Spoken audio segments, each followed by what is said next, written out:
Everybody all right? Very good. Welcome again to another press conference of the St. Lucia Labour Party, in keeping with our commitment to keep the major issues confronting our country in conversation with St. Lucians, both at home and abroad. My fellow countrymen and women, I speak today with unbridled concern for our crisis-laden homeland, which Mr. Alan Chasney, whether deliberate or inadvertent, seems hell-bent on privatizing to the detriment of St. Lucians.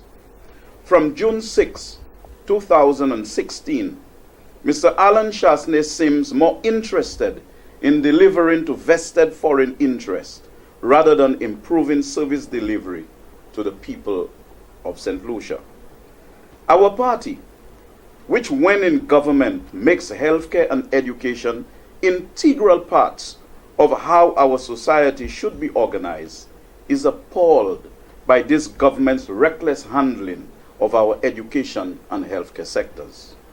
Two glaring examples are the stoppage of the St. Jude Hospital reconstruction project and the reckless manner in which the Binfield Secondary School matter is being handled by this government. Despite finding the St. Jude's Hospital superstructure completed, Mr. Alan Chasney has refused to do the finishing work required to transfer the hospital staff and patients from the George Odlum Stadium back to the St. Jude's Hospital, which could have been accomplished by December 31st, 2016. Instead of listening to the urgency of the concerns being expressed by the St. Lucia Labour Party, along with many other groups and individuals from all walks of life, the UWP government has taken to calling the Labour Party terrorists.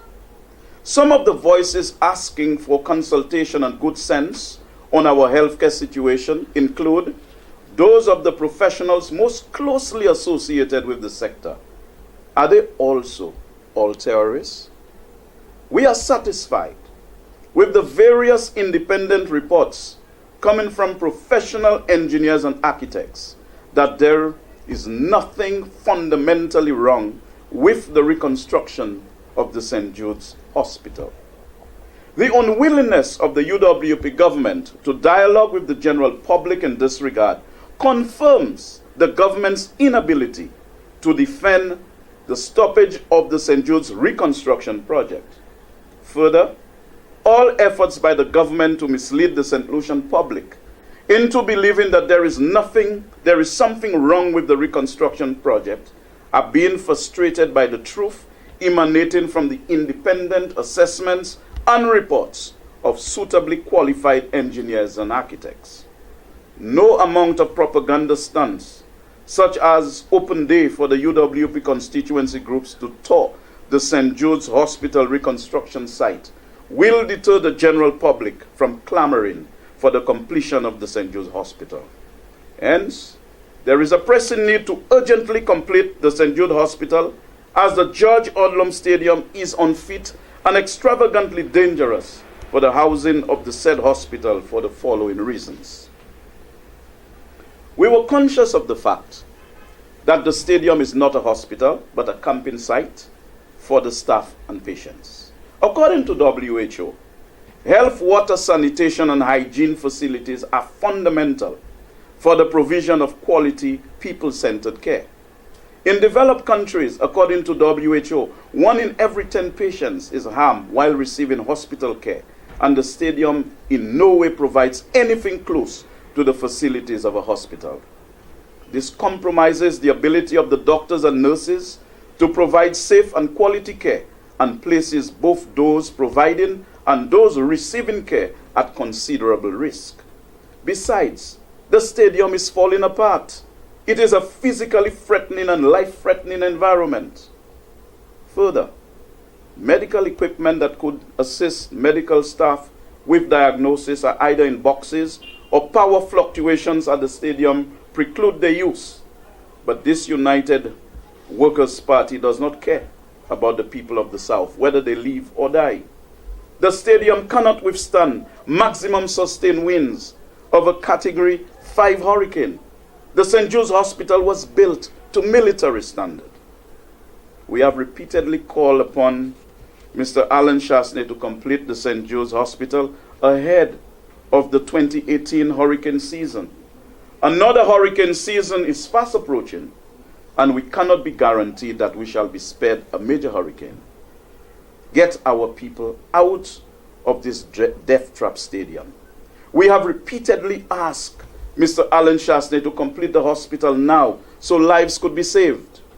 Our concerns, if addressed, would create an improved framework for saving lives at the St. Jude's Hospital, not at the stadium. Hence, the opposition issues the final call for sanity.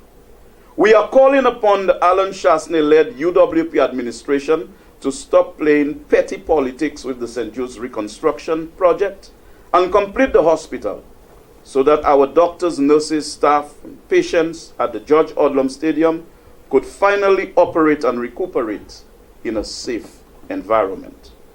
Because while for the past 2 years, the government has stopped the St. Jude's reconstruction project, the quality of healthcare continues to deteriorate day by day. Spending $12 million at the stadium to provide relief is not a substitute for the urgent need to move the patients and the staff out of this camping site, especially ahead of the hurricane season. Mr. Alan Chasney seems to have lost all semblances of sound judgment and the temperament to continue to occupy the responsible and delicate position of Prime Minister of St. Lucia.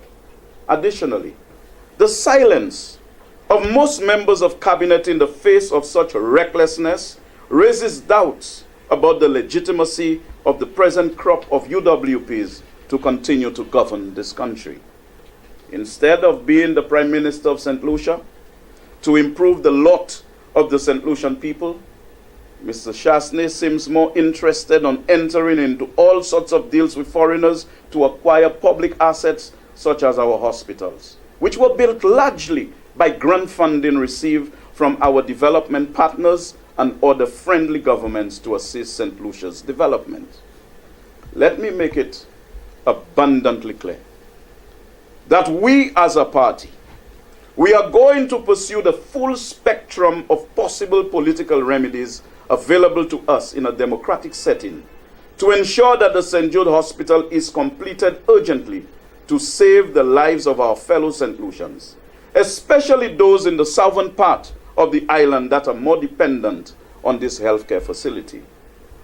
In unhesitating obedience to what we embrace as our constitutional duty, the opposition St. Lucia Labour Party will do in the meantime a few things. One, continue to mobilize the majority of St. Lucians to ensure we exercise our right carefully by electing the right kind of leaders to lead us, leaders who have a vision and the interest of St. Lucia at heart. Two, continue to promote the principle of public participation as a way of enhancing citizens' participation in governance.